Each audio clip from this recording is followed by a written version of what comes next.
Look, don't be mad at me, guys. Do not be mad. Look. Okay, I had to get some things together before I got back on this podcasting bag. Okay, because it's just it was a lot. Like I'm going to tell you guys not everything, right? Because there's still some things that I can't like reveal, but I'm just going to give you guys a taste of what's been going on. Like, I have not been motivated to do content lately. I don't know what it is. I said this on the last episode. I'm like, I wish I had the drive that I had when I had 20 subscribers. Because when I tell you, I was literally posting left and right, only getting 5 views and not giving a goddamn. But when I post something and it's not getting, I don't know. I think I got so used to the numbers that I was getting like recently that anytime I don't like redo the same type of numbers, I get really depressed, and then it kind of like hinders me from creating. That's why I say this whole social media stuff, it's just really, when you get into it, if you want to get into it, and I'm not telling you not to get into it, because it is fun, it is worth it 100%, because at the end of the day, you work your ass off and you will see results. But it becomes time when it just gets real like draining. And once you get to a certain point, you don't want to stop because you done went all this way. Like, I'm never giving up, obviously. Like, don't ever have to worry about me. Don't ever have to worry about that, people. But it's just a lot. It's a lot. And not even just social media stuff, not even just being a content creator. It's like working like a day job. When I tell you, and I work at a bank, I'm not going to tell you what bank I work at because I'm not at liberty to tell you where I work at. And I don't want y'all doxing me, child, if I make y'all mad. But it's draining. It's draining. Okay. When I tell you working with them damn customers, and it's not even the people that you work with, it's not even the policies and regulations that it takes to be a bank teller. It's the people. It's the people. Okay. Oh, let me get this way. Let me get it that way. I want to do this. No, I didn't say you're not listening. People don't know what they want. People don't know how to communicate it. And they come in here acting mad, cursing you out because you don't know what they're thinking. You can't read their minds. It's so draining. My branch is closing very soon. And I'm like, you know what?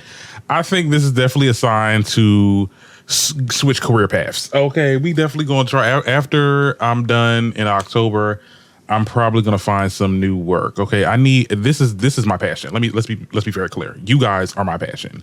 I care about you guys more than anything. So I feel like I just need, for right now, until my YouTube and podcasting elevates, I need like a simple 40-hour work week job. Like, I need something real simple. I don't need to think about it. I don't need to see no customers. I don't need to, put on this face and wear these stupid ass button-up shirts all day, child. Oh my God. Like, when I tell you, I'm venting to you guys because I really don't have an outlet to vent to. And, you guys really, this has become my outlet to talk about how I'm feeling. It's just, the reason why I haven't been giving the content as fast as I can is because of that. And I want to change. I want to come back on the show and be, excited. Like, it's not even that I'm drained. It's to the point where it's like, I don't like doing content mad. Like, I don't like recording podcasts mad because it goes into it bleeds into your content, and then no one wants to see a mad person on the internet, chat. I mean, it's, I'm supposed to be interactive and all those good stuffs. But that's what's been going on with me. I'm going to push through. I'm going to find that job. That's just going to be like a simple little here and there. Give me like my 40 hours. Let me get my $1,000 at the end of 1 week or 2 weeks.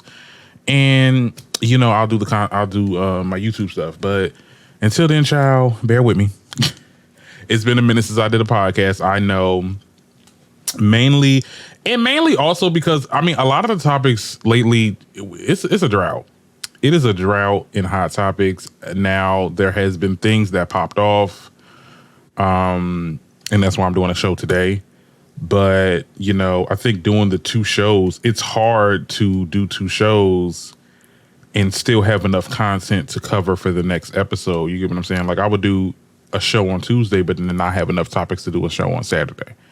I'm still going to try to do 2 shows, but definitely reworking some things and, trying to do other avenues and what to talk about and stuff like that.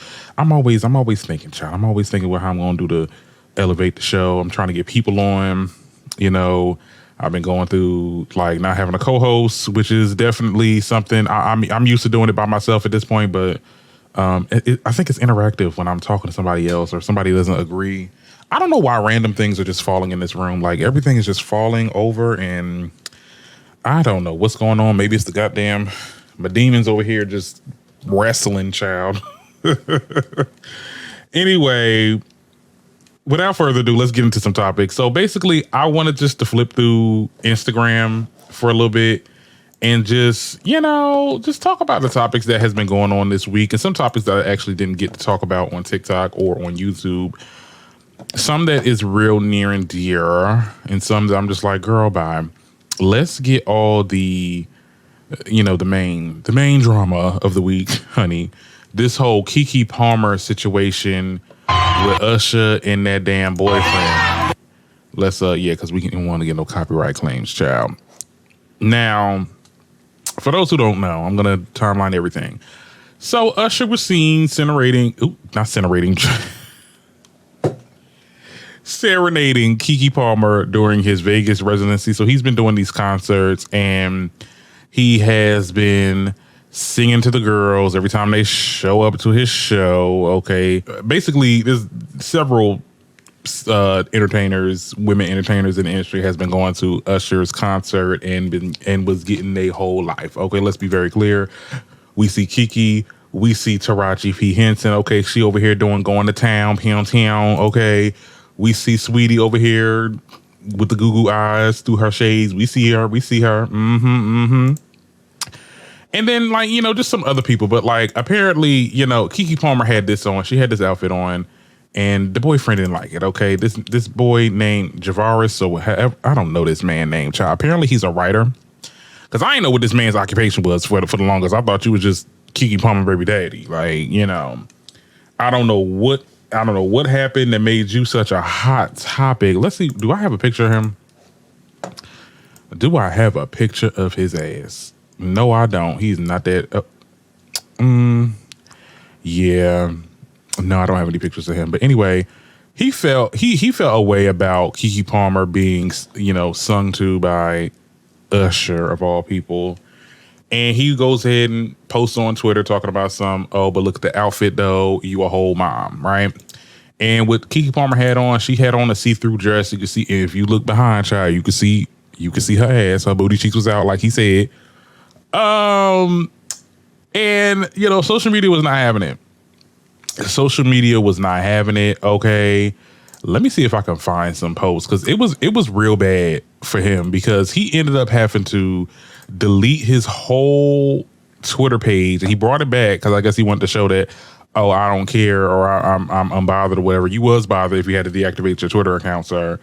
But he had to do all that and then come back on some stuff. Like, he's trying to act unbothered because he was like sharing like a post of Kanye West or some shit. I'm just like, boy, you got your feelings hurt by the internet because of a decision that you made, something that you said. Yeah, there goes Twitter right there. That's what you look like. Yeah, we don't care. We at the end of the day, and this is what a lot of people have said, it's the insecurity for me. Okay, let's be very clear. This is the hill that you're gonna die on. You literally lost your wife because you're saying, oh, I'm not going. He made a follow-up tweet talking about my wife and this, and I'm not going. He said something. What did he say? He said something toward the fact that, you know, we're in a generation where a man can't express his displease of her going out to an event with her booty cheeks out and whatever when she got you. Look, here's the thing.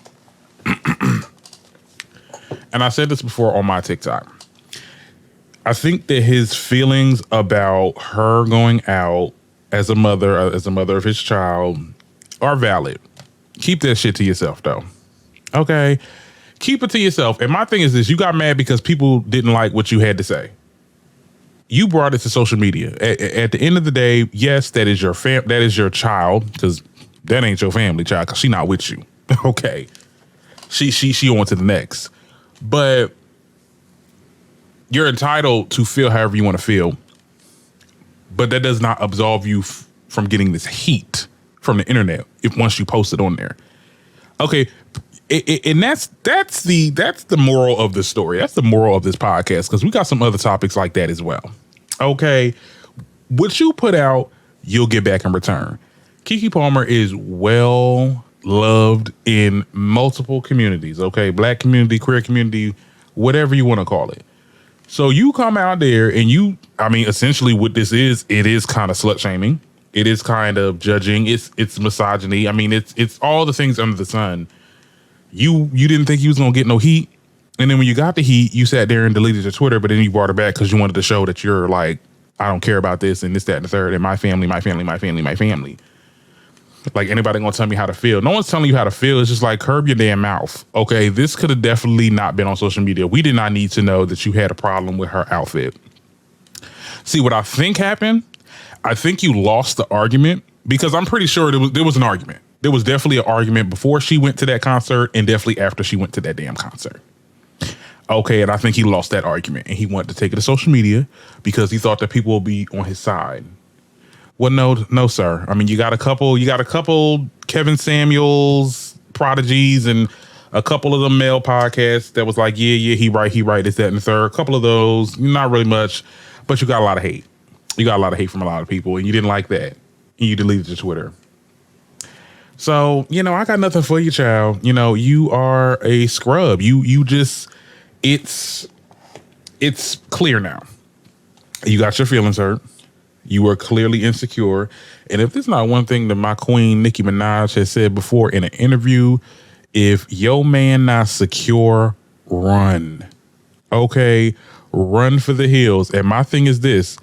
Ladies, how y'all be getting these misogynist ass men? Like, I get it. Let me tell you something. A toxic nigga is the best type of you can ever receive. So I get it. But you don't wife these dudes. Or you don't husband these dudes, I guess. Like, you just do what you need to do and move on, child. You need to get a man that's secure. I don't know what happened, Keke, because I'm pretty sure way before this situation happened, he probably said some things that was probably out the way. Come on, we gotta look. Everybody gonna have to start looking at people's Twitters. I'm sitting there talking to somebody. I'm looking at what you posted back in 2012. Okay, because if it's not aligning with what I got going on, I don't want you around in my circle. I come to that realization now in life. It's like, if you, and it's not me being immature or me like not understanding different like opinions and stuff like that. We can have a difference of opinion, but like when your opinions are, and when you look at his tweets, him basically saying that it was a person that got shot by a cop. He should have been listening to the cops. Somebody calling, he liking tweets of people calling Tracy Ellis Ross old and a loser for showing her boobs.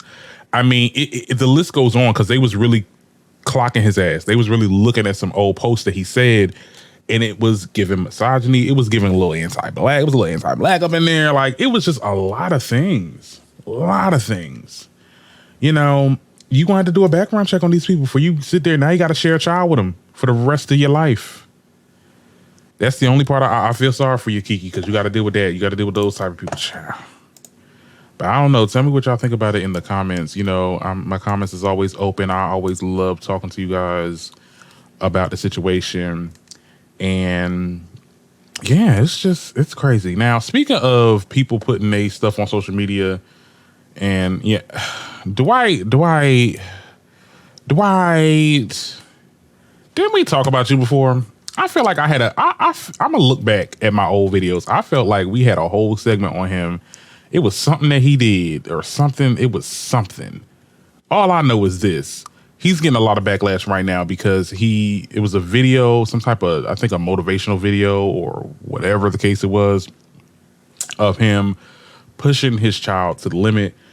He was on this little cycling machine, and clearly the son did not want to be on it no more. He wanted to like get off. He was crying. He looked very just uncomfortable. Okay. Very much uncomfortable while on camera. And some people felt a way about it. People were saying that, okay, this seems like it's a little bit too much. You pushing your son to the limits. Others are saying like, oh, he'll thank him later. He's showing him resilience and that you have to keep on going and you can't be lazy and this, that, and the third. He'll be healthy when he get older, whatever. he made this post with I think he said the process being great. It's going to be laughs, frowns, smiles, tears, blood, sweat. But that's what I needed for us to succeed as individuals and collectively as a great family. I'm just teaching my kids that it means to be what it means to be resilient, to be determined, and to have discipline. Okay, I'm not gonna read all that. But that's basically what he was trying to say. I have no problem with this. Well, me personally, I do. I mean, I wouldn't do that. You know, I definitely feel like, you know, there needs to be some type of a balance when it comes, me personally. I'm not saying this is what he needs to do with his children. That's his family. That's his kids. You know, unfortunately, when you're a child, you're kind of at the mercy of your parents. Hopefully they are good parents, right? However, why is this on social media? You knew you was going, this goes back to the situation with Keke Palmer's baby father. Like, you knew people was going to have something to say about this. You put it on social media, the same energy you put out is the same energy you get back, okay? And it looked weird. And like, it's probably embarrassing to the kid because now he's on camera and millions of people are going to see it because, you know, Shade Room and all of them is reposting it. Like, it's traumatizing. I mean, somebody said this before. It's like, you know, these influencer kids, these kids of influencers, they're going to have, the parents are going to have a rude awakening once these kids get older, but they're going to like deal with a lot of trauma because it's like their whole lives is on camera. Like, you wanted to prove a point that you're going to teach your child resilience. You can do that without posting that online. It's like y'all flexing how good of a parent you guys are. It just doesn't look right, you know? And like I said, do what you do at your home. There's nothing that people can do as long as you're not hurting that child, like physically, mentally, psychologically, whatever the case is, do what you do. But do it in silence, child. Don't do it. I wouldn't even say do it in silence. Just don't do it for the public consumption. Like, it's just like, what are you trying to say? I mean, are you trying to suggest that this is how parents should be? I mean, no, like, put the camera down, okay, and teach your kids the ways of resilience between y'all. Make it, not between y'all, but amongst yourself, okay? That's all I got to say about this. I know a lot of people were talking about it. A lot of people, I feel like we flying through these topics, child, but that's okay. We still got a lot of show. I don't want to be too fast. I did want to talk about Monique Samuels. Now, for those who don't know, Monique Samuels and her husband, Chris Samuels, have filed for divorce after 11 years of marriage. Okay. Now, Chris over here getting his little revenge body. Okay. I'm like, because when I seen Chris back in Housewives of Potomac, he was hefty. And now he real skint.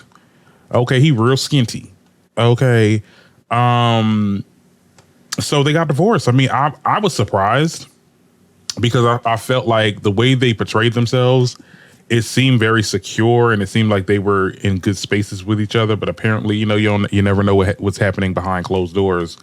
Also, I mean, she makes this video, and the reason why I'm even talking about it is because I don't normally talk about like Real Housewives of Potomac people or people in Bradley TV that much. But I think what she said here, it kind of hit me, and I'm gonna play it and I'm gonna let y'all guys see for yourselves. Are going through a divorce. I was not planning on sharing this information until it was finalized. So I actually filed back in April 14th. Wow. We had a mediator like throughout this whole process. And when we felt like we got to a point where it was like, okay, we pretty much on the same page with moving forward with things, I did go to the courthouse and file. So a lot of information that was like put out there, it was put out there, number one, while I was on vacation. I was on a meditation retreat in Costa Rica. So I was in Costa Rica minding my own Black business, and I was on a meditation retreat. So, you know, whether you're the person who seeks a divorce or the person that was asked for the divorce by the other person, either way, the process is very stressful. It's like going through a death, you know, in so many ways. Chris and I have been together for 17 years. We've been married for 11 years. Yeah, somebody said at the reunion, so y'all talking about Love and Marriage DC. the reunion that many people believe the reason you did the show was to set up a divorce to Chris. You both laughed, yet here you are. I hope you both find peace. Yeah, so just because we were going through it last year, which we were, last year was very rough. When we were going through our motions and we were trying to figure things out, the goal was not to get divorced. That wasn't where we were last year. Like, even when people said last year that we were going our separate ways and all of that, Chris and I were trying every which way to figure out, like, how do we get that connection back? How do we bring it back together? And so even at that time, it wasn't true. Like, we weren't seeking a divorce. We were separated in the sense of like, okay, you focus on you, I focus on me, and let's see what happens. So we have been going through this process, and it's been years, you know, like marriage, as many people know, it has its ups and downs, but you get to a point where you feel like you've reached that moment of like, you know what, are we growing? You know, are we stagnant? Are we moving? Like, what's going on? And then you also have to consider the fact that we have 3 children, you know, who are watching us. Our actions and how we interact with each other, how we run our household, that is literally an example for our children of how they're going to live their life, you know? And I don't want our children to ever be in a relationship where they feel like they're not being heard, whether that's on my side or Chris's side, you know, talking at each other, like the marriage becomes like a battlefield. So you get to a point where you also have to consider the fact that we have 3 little people that are literally looking at us and they're taking notes and they're like, okay, this is what's normal. And it's not normal. So, so that's where we are. You guys don't have to be sorry. It's just a part of life. Unfortunately, sometimes it happens. Some people stay married forever. Some people don't. My parents were married for 23 years and got divorced. I know couples that have been married for 60 years and they're miserable. And they literally let their whole life just fade away, you know? So it's really what you make it. And if you get to a point where you're like, you know what, we have grown so far apart that it may be best that we focus on ourselves individually and then focus on the 3 important people in our lives, which is our children. And that's what we decided to do. Chris and I are... Okay, points were made. Let me clear my throat for this. Child, points were motherfucking made. Okay. Let's be very clear. The reason why I shared this, because it is kind of, I felt that. The part where she was like, you know, we have 3 kids and we don't want to ever think or showcase to our kids that this is the way to be. This is, you know, stick by your marriage or stick by your man or your woman, even though things are toxic and things have no chance of getting better. They don't want to showcase the fact that their marriage has now become a battlefield. And let's be very clear. The whole family feuds, like when Jay-Z said nobody wins when the family feuds, okay, when the 2 people that are controlling or running the family are not getting along, they're throwing at each other under the bus, they're throwing jabs at each other, going back and forth, and it's all in front of the kids, it could be traumatizing. It shows that, you know, it teaches, it's in, what's the word? It's subliminally teaches your kids that stick by your person, even though things are toxic. And it tells them to, when they go out and they get their relationships and they get married, once they married, that's it. They got to stay. And I love how the part where she said, you know, I've seen people that were married for 80 years plus and they're miserable because they don't like each other. They're not compatible, which at one point they were compatible, but now they're not. Nothing's getting better. Nobody's trying to change. And it's just not, it's not healthy for anybody. No parties involved. So I was with her with that. I mean, I thought that was the realest shit she's ever said, because I see a lot of people I know, a lot of family members that I talk to and vent to me and tell me all this, that, and the third, and they stick by their person. You stick by the person. And I always, like I said in previous videos, look, I'm always the type of person, I'm not going to tell you what I think you should be doing. Me personally, I'm gonna protect my peace. If it were me, I'm leaving. If it were me, if I can't go home to some peace, then I don't want to go home. I don't want to be with you. So I applaud the both of them. I think it's real for the both of them that they're divorcing. Whoever's fault it was, it doesn't matter. All that matters is they're going to get their peace. Their kids gonna get some peace off of this because at some point, and I know there's some kids there and people in general, they don't want to see their parents break up. It's like it's like a death in the family or whatever you want to call it. But sometimes that's healing. Sometimes healing is breaking up with somebody. Sometimes healing is like, and I'm just saying with any relationship, sometimes healing is cutting people off. People that, you know, you're trying to grow, you're trying to become this person that you are, and the people that you got around you are staying the same or almost kind of trying to bring you down with them. And it's not nothing personal. It's just, you know, they're just at a different place than you. You got to move on. And I mean that with any relationship. I mean that with a family member. I mean that with a lover, a best friend, a regular friend, or whatever you want to call it. If things are not going well with y'all two, or if y'all not really getting along like y'all used to, and it's just not, you know, meshing well, it's to the point where every time you get in a conversation with them, it becomes an argument or it becomes like hostile. And I don't ever want to feel like that when I'm being friends with somebody. It should never feel like a job. Like I feel like that when I'm at a job. Okay. When I go to a job, I understand that I'm subjected to be pissed the hell off by whatever somebody says to me because I got to be here for X amount of time until I go. I don't want to feel like that with no relationship. I don't want to feel like that with no friend, no family. I don't care who you are, your brother, mother, cousin, wife, sister, whatever. I'm going to cut you off if you're not giving me peace. And I think what they're doing is good. And I think they're really, they're setting a good example for the media and for people to, you know, take heed of what they said. Yeah. I'm with her. Okay, I ain't never had a problem with Monique. Okay, a lot of people don't like Monique from Real Housewives of Potomac. Looks, yeah, she dragged Candace. I love Candace too. I love them both. But you know, she right on this one. And whoever was the problem in this relationship doesn't matter. What matters is they gonna find some peace. And let's move on. What other topics? I know we flying through these topics, child. There is a couple more topics that I want to get into before I get out of here. I was going to talk about the Britney Spears situation, but do y'all want to hear about the Britney Spears situation? I mean, she got slapped. Okay, she made this post talk about, oh my God, traumatic experiences are not new to me. I mean, at the end of the day, it is messed up that she got smacked. I mean, this is an icon. No matter what you feel about her, no matter how you dice it, how you slice it, this is an icon that got slapped. My thing is this: where was your damn securities? Because hell, if my security was there, let me tell you something. I'm an icon. I'm a A-lister. Okay, and I'm over here trying to get a picture with somebody, an athlete, and they security slap me. Girl, I'm getting my security gonna slap your security. Now our securities is fighting. Ain't nowhere in the world. Where was her security? It's just really bad. I mean, I don't think that nobody should be charged. Nobody was charged because I think she tried to prosecute them or something like that, or prosecute the security guard, and it was dropped real fast too. It was like the day after. But I mean, I think an apology is due. But some people don't think that. Some people think that security guards, you know, they got to do their job and this, that, and the third, and she was in the way and all that other good stuff. But hey, it is what it is.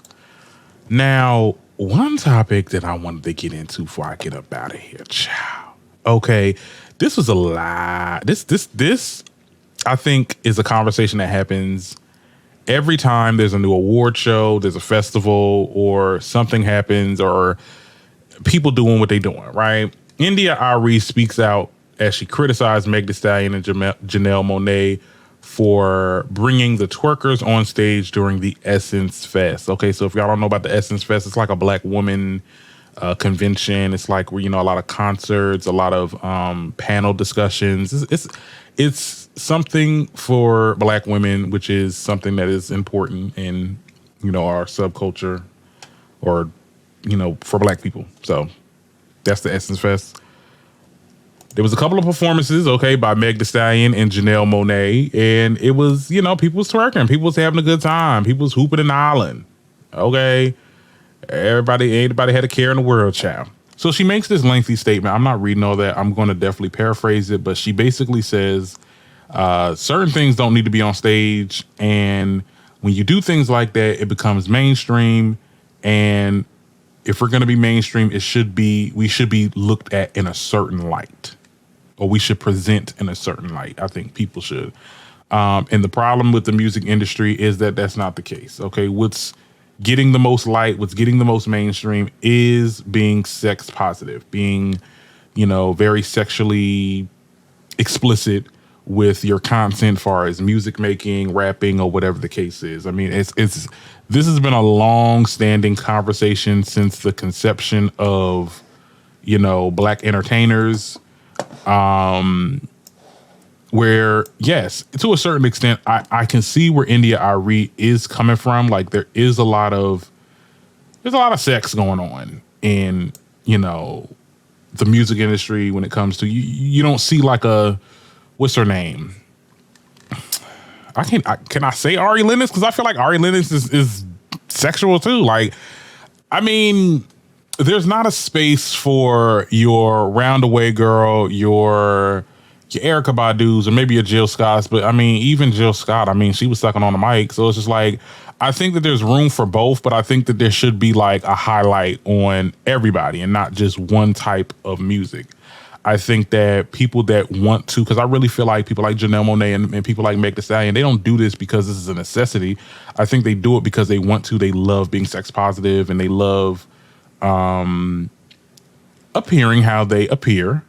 They love to twerk. Megan loved to twerk. She liked to get on them knees and she liked to do a thing. Janelle Monae is now getting into this space where it's like, okay, before I came into the game, I was wearing suits and ties and stuff like that. Cause that was her thing. I remember when Janelle Monae first came to the spot, she would wear like just black and white and it was like suits. And she said, because, my parents wore uniforms, so I feel like I need to wear a uniform. And she kind of broke out of that.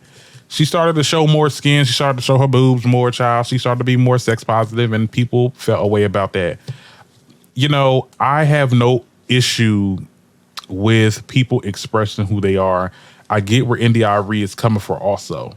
I get where it's just like, okay, it's too much that's highlighted. It's too much of this that's highlighted. But when you look at the Essence Fest though, like there's a lot, like I explained in the beginning, the Essence Fest, it's for concerts. They have panel discussions. They have people coming on talking about their businesses. They have people coming on talking about like empowerment. It's like more than just the concerts and people twerking. Like it's more than that. I mean, from my understanding, I've never been to an Essence Fest, but I've seen what type of stuff goes on. I've seen clips. I've seen people do panel discussions, and it was insightful. And I feel like like I said, it's room for both. Like both types of people were highlighted at the Essence Fest. I think that the comment that kind of gets me uneasy is when she said, we have to show us in a more respectful light. In a respectful light for who? For white people? For other races? Why do we have to be palatable or have to be, we have to be better and we have to present ourselves more professional in front of who? Like, why does that matter how we're viewed?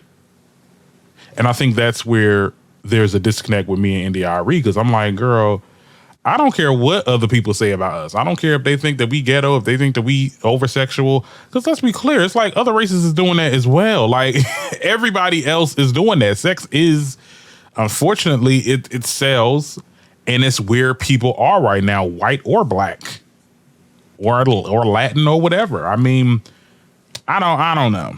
I definitely feel like there's room for both. Both should be highlighted. I can see where somebody like an Arie, for example, is probably not getting that much visibility than a Meg Thee Stallion or a Cardi B or whatever the case is. That's a problem. But it also it says a lot about the consumers, because, people that consume the content, us, we're listening to the music. They're going to so-and-so and so-and-so. They go into the Cardi B's. They go into the Meg Thee Stallions. They're not going to the Aries unless they want to think while they're listening to music. People just want to shake some ass. I mean, I think it should be room for both.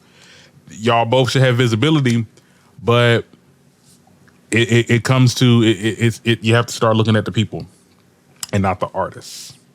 Because if the people start wanting to have more of a positive light in the music, if people want to start listening to the Aries or the Jill Scotts or the whoever's, that are not as sexual. And then the other artists will follow on, and then it'll become, okay, well, we're going to be being professional now is the new thing. So I don't know. I think it has to do with the people. But y'all will tell me what y'all think about that in the comments, chow. Now, my last topic I wanted to get into is none other than Blueface. I talked about this on my TikTok, and we're going to talk about it on here before I get out of here because it was so disgusting. I'm not going to actually play the video. I'm going to tell you what happened. So basically, Blueface, as you can see in this little picture right here with Stewie, I mean his baby mother, and there's some stripper hoes in the background twerking and doing what they got to do, doing what they're hired to do. And then we see like a clip of a video of Blueface's son going to the pantry and looking for some snacks. And Blueface coming in there saying, oh my goodness, like this booty cheeks clapping and this, that, and the third, or there's people twerking and you not, and you out here trying to get some snacks. Like, and he repeatedly asked them, are you gay? And it's just so cringy. It's so disrespectful. It's, I mean, borderline. I'm not even gonna say borderline. It is grooming.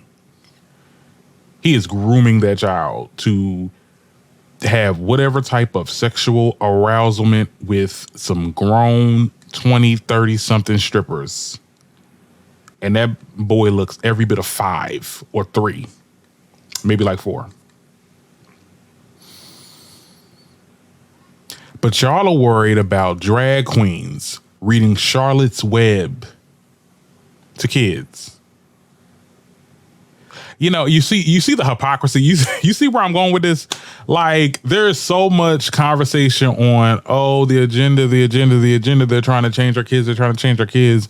When this is happening, y'all talking about groomers. You want to call the LGBT community groomers while grooming is being done not by us. Not by us. I don't want to hear a single word about us trying to groom your kids. Y'all are doing that. Y'all are doing it. It makes no sense. It's, like I said, very cringy. CPS needs to be called. I think that this is very, very telling. No, and this is what's happening on camera. God only knows what's happening off camera. You know, I think there was a post earlier where this is not the first time Blueface is kind of like doing this to his son, because I remember there was something about him wanting to be a doctor and he said something negative, or not a doctor, a nurse, and he said something negative about that. And then we see people in the comments talk about under this video talk about, well, he did say he wanted to be a nurse. I mean, it's not too far-fetched. Like, and that's another thing. You are posting this on social media. Like I said, what you put out is what you get back. That's the moral of this episode. You know, you post this on social media knowing that people are going to come for your child, because the people that really get into your content, well, whatever you do, very low vibrational, very just not some good people. You wanted to post your child on there and humiliate them. This is why I say, like, when your kids grow up and they wanted to put you in a home, this is why. This is exactly why. They are never going to forget this. I don't know. He might forget it because he's young, but if it keeps on going on and he gets a little older, oh, shit, you know me, I'll wait till you get 80. Bitch, throw your ass in the damn house. And I'm taking your money. This is disgusting. This is it. And the mother's not doing nothing. Little Stewie Griffin over here ain't doing nothing, child. Like, it's disgusting. It's tasteless. He should not be allowed to have any more kids. He should not be allowed to, you know, repopulate, because clearly he does not know how to be a parent. And nobody's going to say nothing about this. Nobody is going to say that this is bad, that this is grooming. I'm the only person that brought up the groomer comment, because this is grooming. This is the, by definition, what y'all be saying about us is being done. It's just a mess. It's a mess. But what can you do? What can you do but just talk about it? All right, guys, I'm done. You know, I got to do some things today. I probably got to do a little couple edits before I get out of here, child. I hope y'all enjoyed this episode. Hope you enjoyed the podcast. Please be sure to give this video a like, give it a comment. If you're not subscribed, what is going on? Y'all know y'all need to subscribe, okay? And I'll be back with the next podcast episode. This is really fun. I had a good time here. So hope you guys enjoyed too.